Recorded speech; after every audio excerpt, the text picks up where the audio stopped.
I met Billy a year ago, the first day of my philosophy class. I noticed him because he stuck out.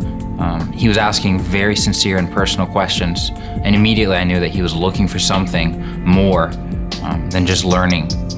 He was actually searching for truth. I had been reading books like Plato's Republic and Marcus Aurelius' Meditations. I was like bent on this pursuit of what's the good, what's the highest good in life. And I thought that if I could know what the highest good is, then I could live a great life based on that. He was just freakishly smart.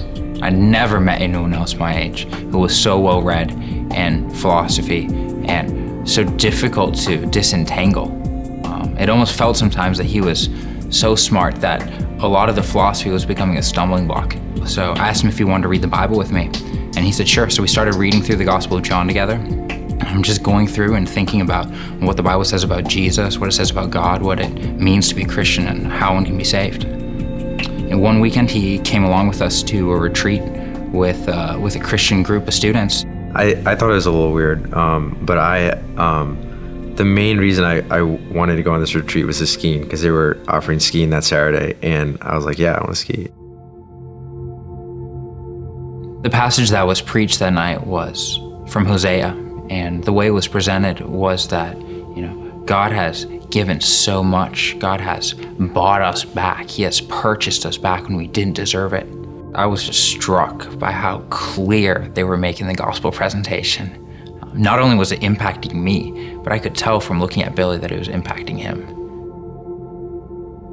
Hearing that talk about his scandalous love, it just broke my heart.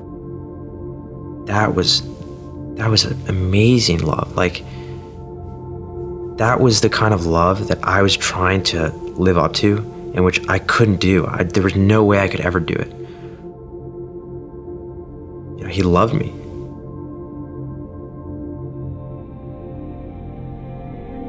When Billy was talking to me afterwards, just crushed, I could tell that he was just broken. And Billy just looked at me and said, "What can I do?" And I just told him, "Billy, what do you think you should do? You're standing here at the foot of the cross, looking up to Christ crucified. How can you respond?" And he just said, "Yeah, you're right." And he bowed his head and just prayed.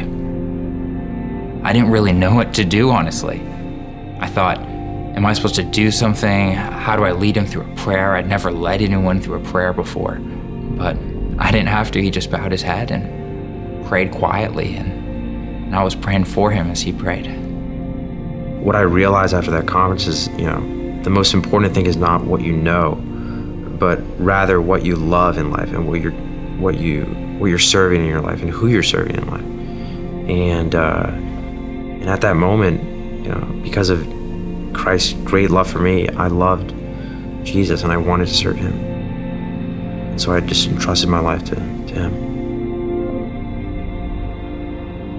After he had prayed, he looked up at me and said, "I want to go read my Bible.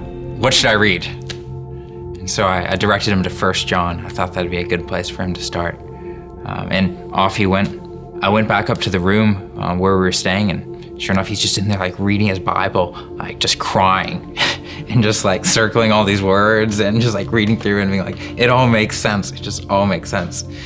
He realized that all this time he'd been searching after knowledge, and that knowledge that he was seeking after was coming from pride. He wanted to know these things because he wanted to be something, when in reality, we're nothing.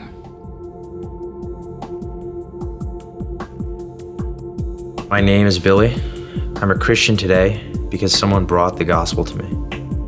Be unashamed.